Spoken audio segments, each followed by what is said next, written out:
کہنا تو مشکل ہے فراز، یوں دل کی بات کہنا تو مشکل ہے فراز، اس لیے تقریر میں حصہ لو اور سب کہہ دو۔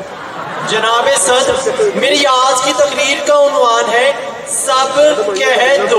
میں جانتا ہوں کہ اگر آج میں نے سب کہہ دیا تو اس پنڈال میں موجود تمام لڑکے اپنی بیلٹیں نکال کر اور تمام لڑکیاں اپنے جوتے اتار کر مجھے لال پیلا کر دیں گے، لیکن جناب والا مجھے اس کی قطعاً پرواہ نہیں، کیونکہ میری آج کی تقریر تو محترم جناب پرنسپل زاہد خورشید لودھی، وائس پرنسپل اکرم طارق اور ہیڈ ماسٹر لیاقت علی صاحب کے نام تو بالکل بھی نہیں، بلکہ میری آج کی تقریر تو اپنا ٹھوس چٹکانا پنجابی لہجہ چھپائے دھیمی دھیمی انگریزی بولنے والے جنابیت اساتذہ کے نام ہے۔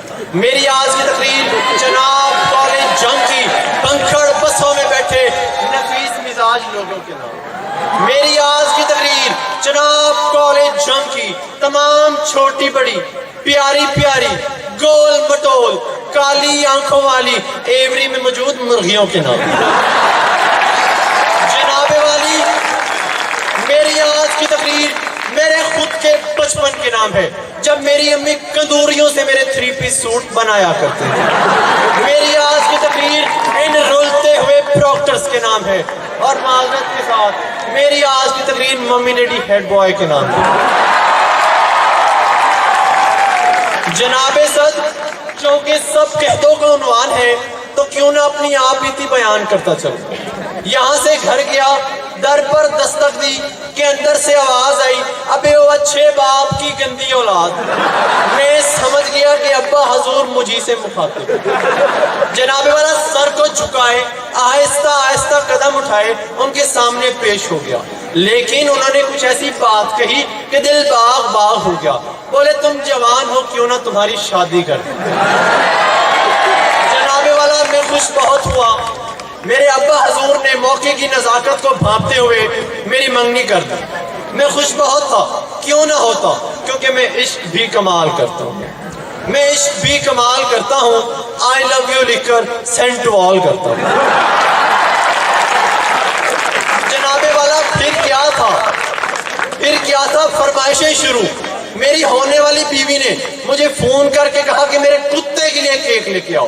دوڑتا دوڑتا دکاندار کے پاس گیا، میں نے کہا بھائی میری ہونے والی بیوی کے کتے کے لیے کیک ملے گا؟ تو دکاندار تو حاضر جواب نکلا، فی الفور بولا بھائی جان یہیں پر کھائیں گے یا پیک کر دیں؟ جناب والا جب مجھے کتا کہا گیا مجھے بہت غصہ آیا، غصے میں آگ بگولا ہو کر جناب والا میں گھر کی طرف چل پڑا۔ گھر پہنچا ہی تھا کہ بیگم کا ایک اور پیغام ہاتھ دھمکا، بولی میں پاکستان کے بلند و بالا پہاڑ کیٹو کی چوٹی پر چڑھ جاؤں تو آپ مجھے کیا دے سکتے ہیں؟ آپ ہی بتائیے۔ ایک ہٹا کٹا نوجوان، نہیں ذرا ٹھہریے، ایک دبلا پتلا حسین و جمیل لڑکا اپنی ہونے والی بیوی کے پرزور فرمائش پر اسے کیا دے سکتا تھا؟ جی میں نے بھی دے ڈالا، ہکا جناب والا مشہور کہاوت ہے، مرض بڑھتا گیا جو دوا کی۔ میری شادی کا وقت بھی قریب آتا گیا۔ شادی سے پہلے میں نے اپنے کچھ شادی شدہ دوستوں سے شادی کی تعریف پوچھی تو ایک نے کچھ یوں جواب دیا کہ it is the matter of relation ship when cute become کتی اینڈ جان بیکم جانی دشمن۔ جناب والا شادی ہو گئی، لیکن شادی کے بعد جھگڑے روز کا معمول، کبھی دفتر میں جھگڑا، کبھی گھر میں جھگڑا، کبھی بیگم سے جھگڑا، کبھی بیگم کی سوتن سے جھگڑا، کبھی فیمیل اسسٹنٹ سے جھگڑا، کبھی سہیلی سے جھگڑا، الغرض جھگڑا۔